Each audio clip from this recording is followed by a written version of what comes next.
지난 금요일에 있었던 이화영 전 부지사 판결 좀 짚어보겠습니다. 오늘은 판사 출신 김승원 의원 모셨습니다. 안녕하십니까? 네, 안녕하세요. 판결 나오자마자 SNS를 하셨기에 모셔야 되겠구나. 판사를 하셨으니까. 네, 변호사들의 입장은 들어봤어요. 근데 변호사들은 당연히 자신의 의뢰인을 변호할 수밖에 없고 그렇게 이해하고 넘어갈 수도 있는데 판사를 하셨으니까 또 다른 관점에서 보실 것 같아가지고 모셨거든요. 네, 근데 네. 이제 이 판결에 대해서 절차적으로도 문제가 있고 내용적으로도 문제가 있다고 하셨는데 네. 어떤 문제가 있는 겁니까? 그래서 이번 판결은 저희 사법 역사상 가장 치욕적인 판결 중에 하나로 기록될 것이다라고. 그 정도예요? 예. 그다음에 수원지법에서 저도 형사 재판을 거의 15년 전에 했었죠. 예. 했던 판사로서 부끄럽기까지 한 그런 판결인데요. 첫 번째는 판사가 너무 유죄의 예단을 갖고 있다라는 것이 재판 절차뿐만 아니라 판결 선고할 때도 다 스며들어 있더라고요. 예컨대 유죄 예단을 갖지 않고서는 그 객관적인 사실을 입증할 수 있는, 뒷받침할 수 있는, 예컨대 뭐 그 김성태 씨에 대한 공소장이라든가 안부수 씨 판결문, 그다음에 그 쌍방울 계열사 나노스 투자 유치 보고서에 공통적으로 다 들어있는 그 김성태 회장의 방북 비용 대가이다, 혹은 그 채굴권과 관련된 그런 쌍방울의 사업을 위해서 준 돈이다라고 하는 그런 기재들을 과연 판사가 이거를 무시하고 이거를 갖다가 그 예컨대 이재명 대표의 방북 비용이라고 그걸 갖다가 그 선고할 수 있는 건지. 그러니까 도저히 다른 객관적으로 보이는 자료들이 있는데 분명히 그 자료들을 다 무시했단 말이죠.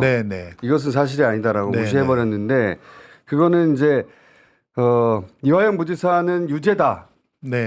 이화영 부지사가 하는 말은 거짓말이고 쌍방울 김성태 회장이 하는 말이 사실이다라고 하는 예단을 가지고 있었던 걸로 보인다. 예단을 갖고 있지 않고서야 이런 판결을 쓸 수는 없다라고 생각이 되고요. 또 어제 그 변호인들이 2019년 5월경에 그 방육철 씨가 민족경제협력국 그 북한과의 서로 이렇게 만남을 갖다가 기록한 쌍방울 보고 내부 자료에 보니까 김성태 회장의 방북을 최우선으로 해서 우리 사업을 진행해야 된다라는 기재가 있었거든요. 쌍방울 내부 문건이에요. 그게 변론전이 써 있었고 판사들이 그걸 읽어봤을 텐데 그런 기재를 갖다가 어떻게 이런 일 벌어지기 전에 자기들 회사 내부에서는 회장님 북한에 빨리 보내야 된다. 그게 가장 중요하다. 그렇게 해서 돈을 줘야 된다라는 내용들이 있는데 와, 이거를 어떻게 배척하고 판결을 쓸지가 저는 이해가 안 가고요.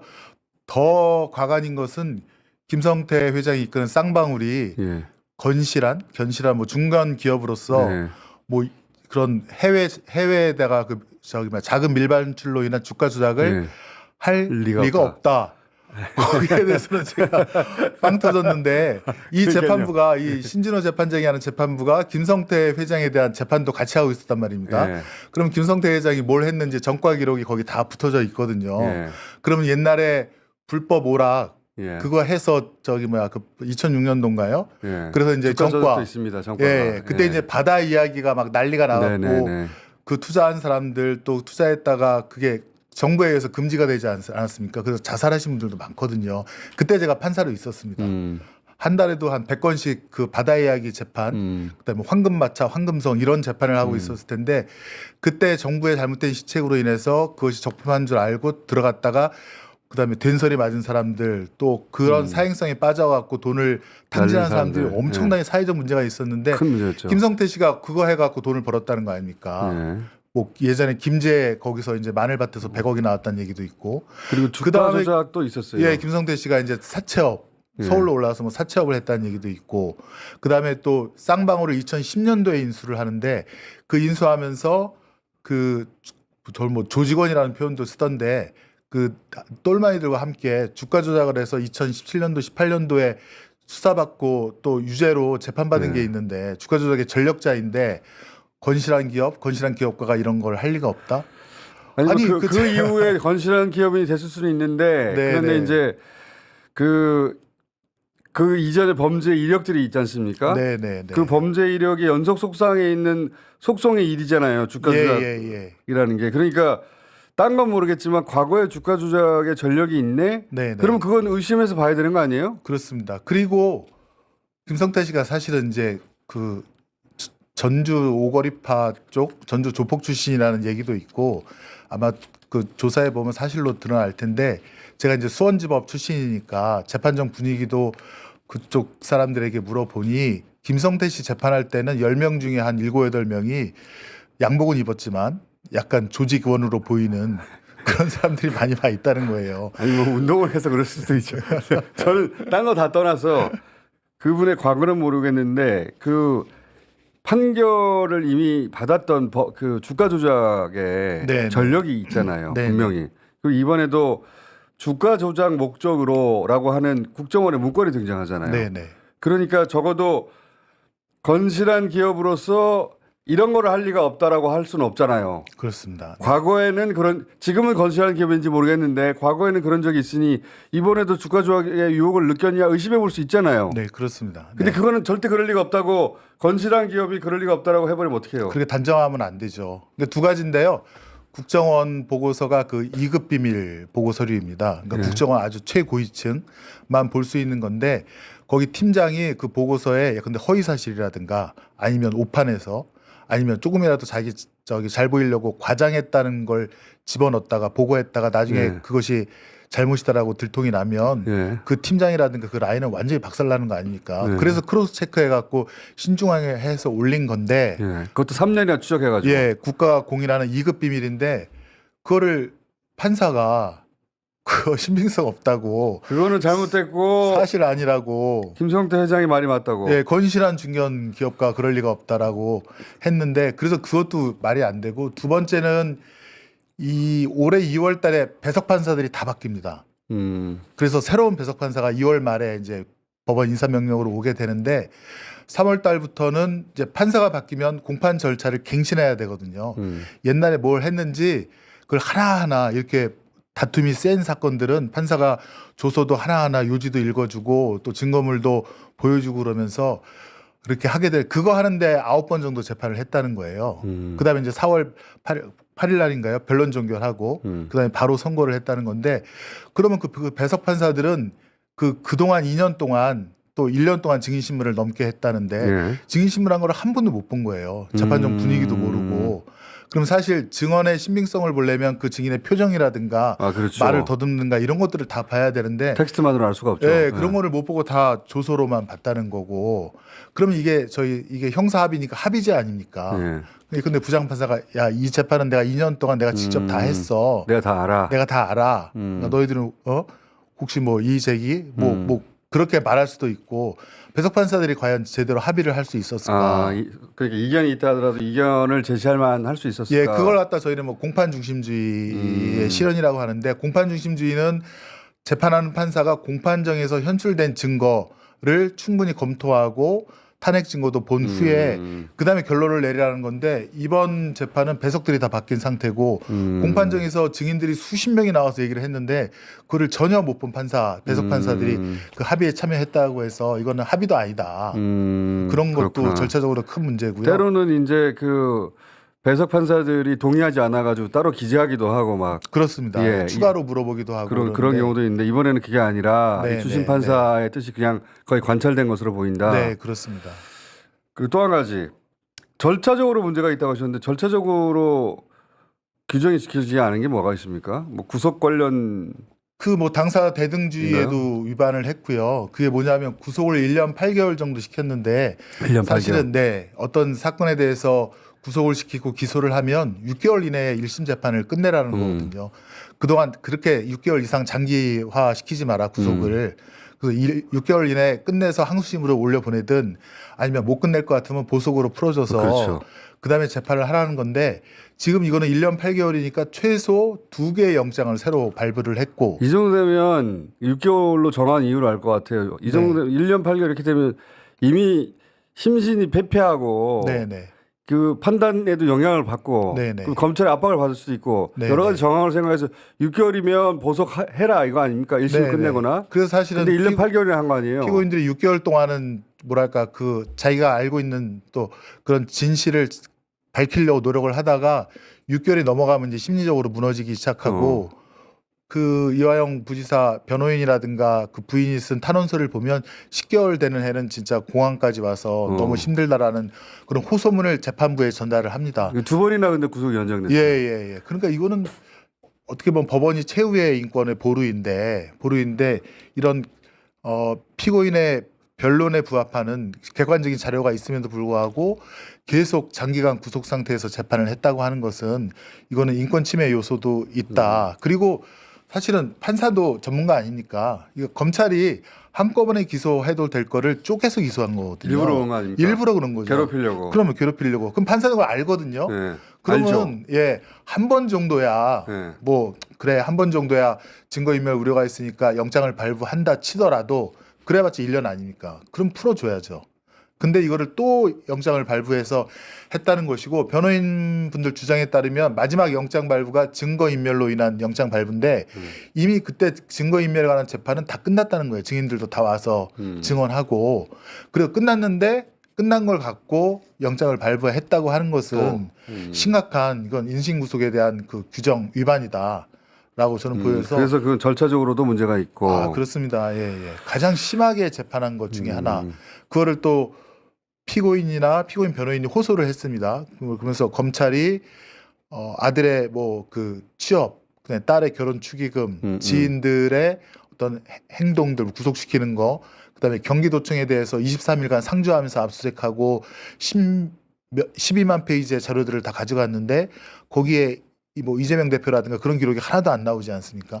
그런 등등을 고려하면 근데 1년 정도 했으면 불구속으로 재판하는 것이 마땅하고 그다음에 변론 종결 후에 4월 8일 날 변론 종결하고 공범들이 모여서 뭐 술 파티를 했다는 얘기도 있지만 하여튼 모였다는 것은 거의 사실로 보이는데 그러면은 왜냐면 그 증언하는 사람이 복수예요 이제. 네네 복수예요. 그렇다면 변론을 재개해서 다시 심리를 해야 됩니다. 이 증언들의 증언이 진짜 회유라든가 아니면 모해에 의한 짜집기는 아닌지. 왜냐하면 저희는 한명숙 전 총리에 대한 그런 사례들이 있지 않았습니까? 그러면 그것들에 대해서 다시 재개를 해서 새로운 배석 판사들과 함께 다시 하나하나 불러서 검찰한테도 이런 폭로가 있었는데 반박을 해라. 그다음에 피고인한테도 이런 거에 대해서 다시 한번 구체적으로 얘기를 해라. 판사가 그 직권조사할 수 있잖아요. 해야 됩니다. 해야 되는 거고 그 권한이 있는 거 아닙니까? 당연히 권한이 있죠. 그렇죠. 판사한테 지금 피고가 양심 선언했는데 이거 위법한 내용이 있는 것 같은데 이거 조사해봐야 되겠어 할 수 있잖아요. 그렇습니다. 안 했죠, 근데. 안 했습니다. 그러니까 판사는 형사재판에 있어서는 예컨대 9명의 범인을 놓치더라도 1명의 억울한 사람이 없도록 하라. 이것은 뭐 판사의 그 영혼 깊숙이 박혀지는 그런 건데 이런 원칙도 하나도 안 지켰다는 거. 그다음에 당사자 대등주의인데 지금 이화영 부지사 가족이라든가 그 주변이 예전에 뭐 조국 전 장관님 가족처럼 못지 않아요 지금 얼마나 보니까. 탈탈 털리지 않았습니까? 근데 이제 이 판사는 압수수색 목록이라든가 압수수색 영장을 다 볼 수 있거든요. 확인할 수 있고 그럼 얼마나 수사가 심각하게 진행됐는지를 본인이 다 알 수 있는데 그럼에도 불구하고 풀어주지도 않고 계속 이렇게 당사자가 압박받는 상태에서 재판을 끝내고 그냥 선고를 해버렸다. 저는 도저히 납득할 수 없는 그런 판사의 정말 이런 사례는 분노가 치밀할 정도입니다. 근데 이 판결문이 사실은 그 판결 나고 나면은 기자들이 입수해가지고 그 웬만한 주요 재판들 판결문은 저도 받아보게 되는데 근데 이 판결문은 열람 제한을 해버렸어요. 이거 흔한 경우입니까? 흔한 경우 아니죠. 저도 뭐 처음 보는 경우인데 이걸 열람을 못 보게 한 거 아니에요? 자기가 판결해놓고. 그러니까 이제 이유가 그 2급 비밀인 국정원 보고서가 있었고 국정원 그 요원에 대한 그 재판이 비공개 진행됐다. 근데 그 국정원에서 그 자료를 넘길 때 지난번에 뉴스타파에 보도된 내용을 보니까 다 지우고 냈던데 이미. 그렇습니다. 비밀에 그래서 해당되는 거는 그게 300페이지 판결 문쟁에 약 한 5페이지 정도 분량이라고 알고 있는데요. 그러면 그걸 바로 블록 처리해서 지우고 오픈할 수도 있거든요. 국정원 문건도 이미 지우고 넘겼고 그래서 그 이미 민감한 정보는 없을 텐데 그럼에도 불구하고 그게 이제 그 보고서에 있었던 내용이면 그게 심각하면 그것만 가리면 되잖아요. 네네. 이 전체를 못 보게 한다는 게 말이 됩니까 이게? 그러니까요. 하루면 다 처리할 수 있는 일들을 지금 계속 비공개라고 하고 있고 더 재밌는 거는 판사가 그 국정보고서 믿지를 않지 않습니까? 스스로 믿지도 않으면서 믿지 않은 거를 이거를 왜 그러네요. 기밀이라고 하면서 가린다고 하는 거는 제가 이거 뭐지? 믿지도 않은 걸 갖다가 그러면 허위라는 건데 이게 오픈됐다고 해서 또 뭐 다른 언론사에 이미 확보가 된 거고 보도도 된 거고 한데 가린다고 하는 게 뭐야 딴 뜻이 있는 건가? 라고 의심할 수밖에 없는 그런 일을 하고 있는 거 아닙니까? 그리고 이런 일도 있었어요. 중간에 이건 지나간 일인데 이화영 변호사 이화영 부지사의 변호인이 사임을 했거든요. 그때. 네네. 이때가 아마 제 기억으로는 이하연 정신 차려 그때인 것 같은데. 김태형 변호사님 사임이 2023년 그렇구나. 8월달 9월달인 것 같습니다. 네. 근데 재판부가 국선 변호인을 지정을 해버려서 그때 속개를 했어요. 네네. 그러니까 피고가 자기가 원하는 변호인을 구할 시간을 주지 않고. 네네. 이거는 그렇게 합니까 원래? 그렇게 안 하죠. 지금 중한 사건이라 필요적 국선 사건이라고 해서 변호인이 꼭 있어야 되는 필요적 변호 사건인데 근데 사선 변호인을 선임할 기회를 달라고 요청하면 당연히 시간을 주고 혹시 좀 지지부진하더라도 왜냐하면 검찰이 워낙 세게 하니까 이거 변호 맡을 사람들이 사실은 없지 구하기가 않습니까? 쉽지 않죠. 그럼요. 이거는 어떻게 왜냐면 이거 맡으면요. 자기 손님 다 끊어져요. 작살나죠. 로펌 같은 경우 아주 작살이 나죠. 그러니까요. 정권하고 부딪히는 거 아니에요. 그리고 그 로펌에 대한 또 압수수색도 얼마나 쉽게 들어오고 그러지 않습니까? 변호의 그런 전략이 그러니까 쉽게 못 구하는 사정을 판사도 알 텐데 못 구해졌다? 그럼 시간도 안 주고 바로 국선 변호인 선임해서 형식만 갖춘 다음에 재판을 진행하는 꼴 아닙니까? 그렇죠. 이거는 뭐 헌법 정신에도 반하는 거 아닙니까? 변호사의 조력을 받아야 되는데 형식만 갖춰놓고 아무것도 모르는 변호사가 와서 앉아있기만 하고 국선 변호사가 뭘 안다고 사건 내용을 모르죠. 그러면 이제 당사자가 충분한 변호가 안 되잖아요. 그러면 그래서 제가 이거는 30년 그러니까 그러니까 법조인 역사상 처음이기도 하고 사법 역사상도 치욕의 판결로 기록될 겁니다. 이거는. 역시 판사를 직접 하셨고 하필이면 또 수원에 계셔가지고 이 사안에 대해서 감정이입도 되셨고 내가 당사자였던 적도 있는 그 법정에서 이런 식으로 진행했단 말이에요. 이게 말도 안 되는데 정말 있을 수 없는 일입니다. 저는 그래서 변론 재개를 할 줄 알았습니다. 그래서 이제 풀어주고 변론 재개를 해서 그 부분에 대해서 꼼꼼히 따져볼 그럴 거라고 생각을 했는데 바로 선고를 그러니까 이 정도 사정이면 보석하고 직권 조사하고 변론 제기해서 다시 들어보고 그리고 이제 배석 판사들도 이 내용을 듣게 하고 그런 다음에 판결을 내려야 되는데 배석 판사는 사정도 모르는데 그리고 직권 조사도 하지 않고 그냥 2년 동안 내가 이거 해왔으니까 그리고 예단을 가지고 이거는 국정원이 틀렸고 그리고 쌍방울 같은 견실한 기업이 그런 무리한 일을 했을 리가 없어 라고 하고 판결 내려버렸다. 그러니까 판결문의 내용을 모르더라도 이거는 그 판사가 재판장이 얼마나 오만했는가. 나는 다 알고 있어. 결론은 정해졌어. 뭔 일이 있어도 재개하거나 그런 거에 대한 직권조사 안 할 거야. 라고 하는 그런 심리가 얼마나 그 재판 절차에도 선고에도 묻어져 있는지 정말 좀 답답하고 갑갑하고 분노까지 치밀어올 정도로. 알겠습니다. 자, 저희가 판사가 아니어가지고 판사이기 때문에 볼 수 있는 지점들을 한번 듣고 싶었는데 생생하게 잘 들었습니다. 자, 오늘 여기까지 해놓고요. 이게 이제 이렇게 끝날 것 같지는 않아요. 그러니까 변호사들도 지금 판사 출신으로서 이 판결에 대해서 분노하신 것처럼 변호사들도 이례적인 기자회견을 하더라고요. 아주. 그 감정을 그대로 드러내는. 그러다 보니까 그냥 끝날 것 같지도 않고 게다가 이거 특검 대상으로 지금 삼았단 말이죠. 국민의 민주당에서 이 수사 자체를. 그러니까 이게 또 보시면 사실은 이제 그 이번에 그 동해 가스 유전 관련해서 윤석열 대통령이 발표를 하지 않았습니까? 근데 이걸 대입해 보면 공무원인 윤석열 대통령이 부정한 청탁을 받고 제3자에게 뇌물을 주게끔 하면 제3자 뇌물죄가 성립이 되거든요. 다른 건 다 윤석열 대통령의 경우에도 이렇게 그 짜여져 있고 부정한 청탁이 있는지만 밝히면 사실은 이거 기소할 수 있는 그런 게 되거든요.